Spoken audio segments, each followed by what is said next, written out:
Our next project is a bright and beautiful sunset with a lush green meadow. I love this painting for the bold and beautiful colors I have used here. Yet it is so simple, we don't have any complex details there. Anyway, let me take you through the colors you will need for this gorgeous painting. For the sky, I will be using 3 colors, as you can see here.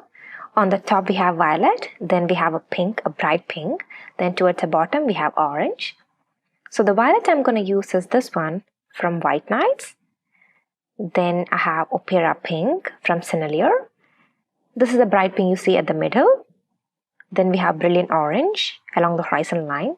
So those are the 3 colors I'll be using for the base layer. So I will start with violet. This one is from White Nights, as I mentioned earlier. It is called Violet. It's a beautiful color. That's a 1.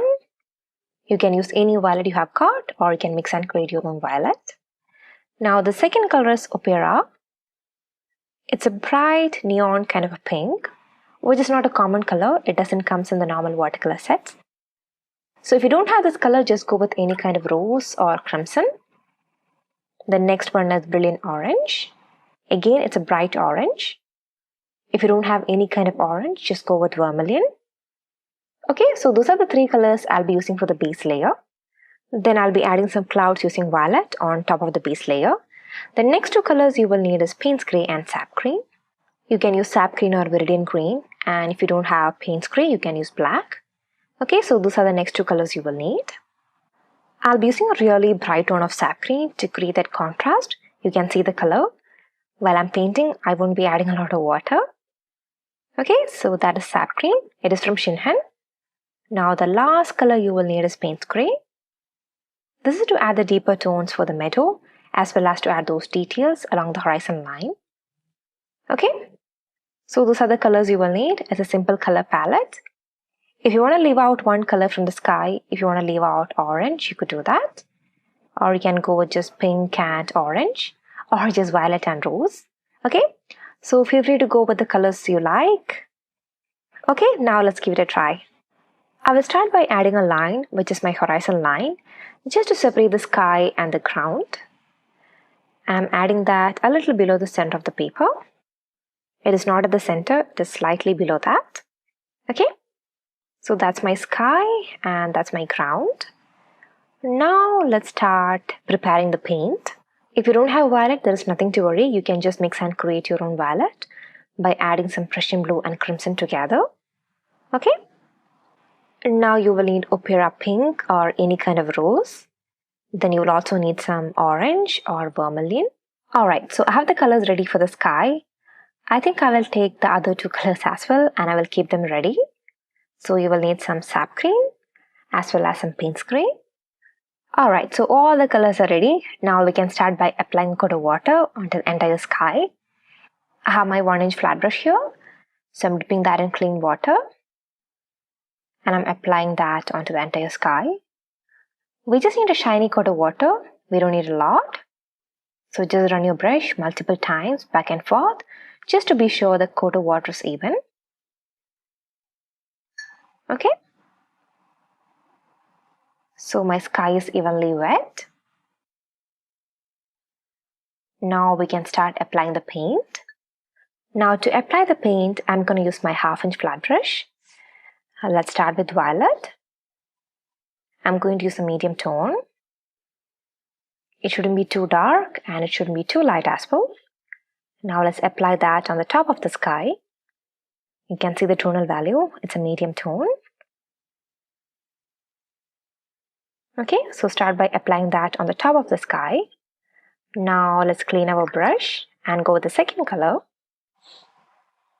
I'm picking Opera Rose. You can see that bright pink. Now let's apply that at the center and blend that with the violet. Now again, I'm cleaning my brush. And let's go with the third color, which is orange. And apply that on the rest of the area and blend that with rose. So we have used 3 colors for the sky. We have used medium tones of all the colors. Now along the bottom, I'm going to introduce a slightly brighter tone of orange. So just drop in a brighter tone of orange along the horizon line and blend that again. Okay, so that's our base layer. Now what I'm going to do is I'm going to introduce some clouds onto this wet background. So I'm keeping this brush aside and I'm picking my round brush. You can use any of your medium size brush. This one is size number 6. Now again I'm picking a medium tone. It shouldn't be too watery. If you feel like it's too watery, just dab your brush on a paper towel. Otherwise, when you add those clouds, they will spread in a very vigorous way and you won't be able to control the way they are spreading. See that? So that's the right kind of consistency. It is not spreading too much. Now you can add in your clouds however you want to. If you want to make it too dramatic, you can add a lot. Or if you want a very soft and a subtle sky, you can just add a few. Okay? When you drop in your paint onto the sky, you will understand the way it is spreading. If you feel like it is spreading a lot, dab your brush again on a paper towel and keep adding the clouds. So at one point you will understand which is the right consistency, especially if you're a beginner with watercolor. Adding clouds can be a little difficult task, but you will automatically pick that with practice. Okay, so if you don't get it right on the first try, there is nothing to worry. Just give it another go. Slowly but surely you will get there. I'm going to add a few more clouds before the background dries, then I'm going to call it done. My background is nearly starting to dry. So that's it. I think that has turned out pretty nice. I'm really happy with the color combination as well as the clouds. Now I'm going to leave this for drying.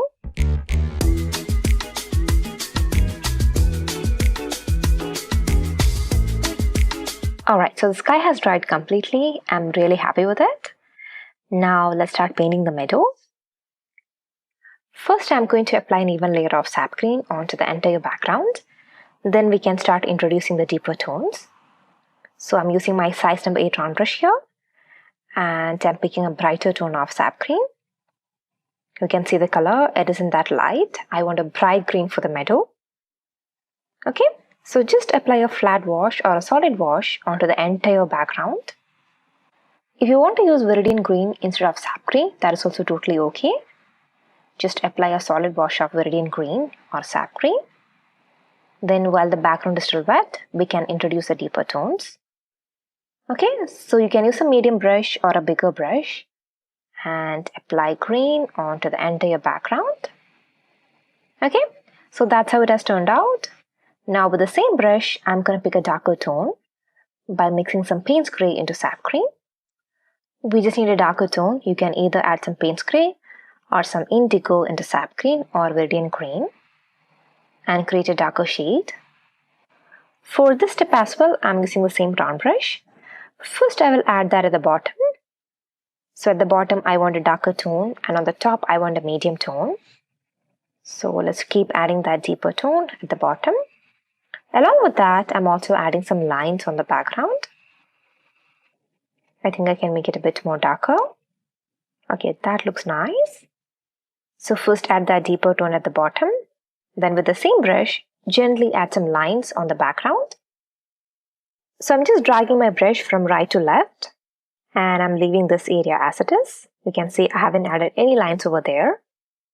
On the left side, I want to retain some of the lighter tones. And I want the right to be more darker. Now if your background is still wet, you can make those lines more prominent by making it more darker. Okay. Using a slightly darker tone, I'm making those lines a bit more prominent. See that? I'm simply running my brush again. Now they are looking more prominent. This is a very easy technique to bring in some texture and some life to your meadow. Earlier it was just a flat wash and it was looking lifeless. Now you can see how easily we brought in some life to it. The only thing is you need to add these lines while your background is still wet. Otherwise they won't spread and they will look too prominent. Right now they look quite soft and subtle. That's what we want. Okay, so just make sure to add these lines while your background is still wet. That's the only thing you need to be careful about. Now I'm going to leave this for drying.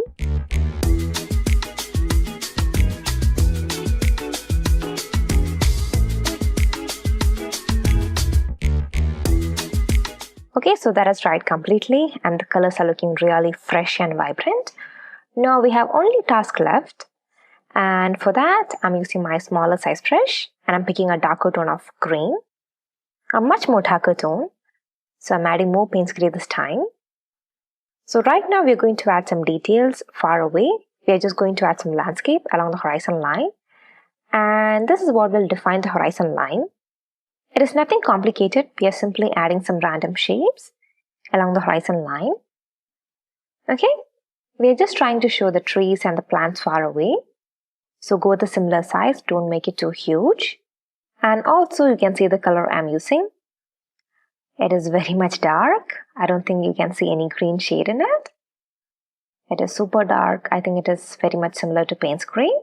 Anyway, I'm just using this color and I'm going to add the landscape.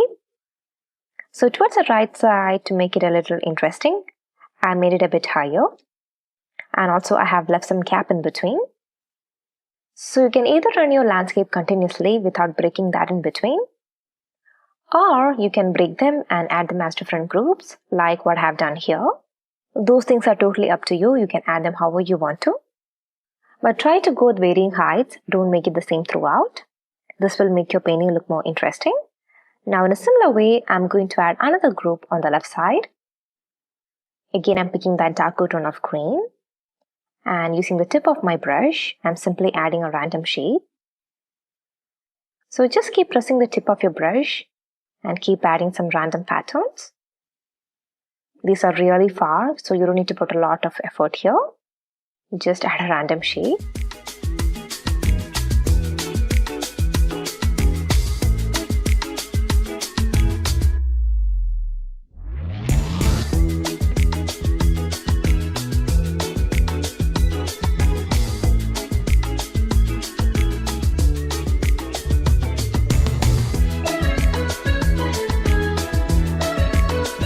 And that's it. We are done with our painting for the day. You can see how gorgeous it has turned out. And the best part is that it took us less than 15 minutes to finish the entire painting if you leave out the drying time. Isn't that wonderful? I'm very much happy with the entire look and feel of the painting. I hope you all enjoyed it too. Now I'm going to peel off the masking tape.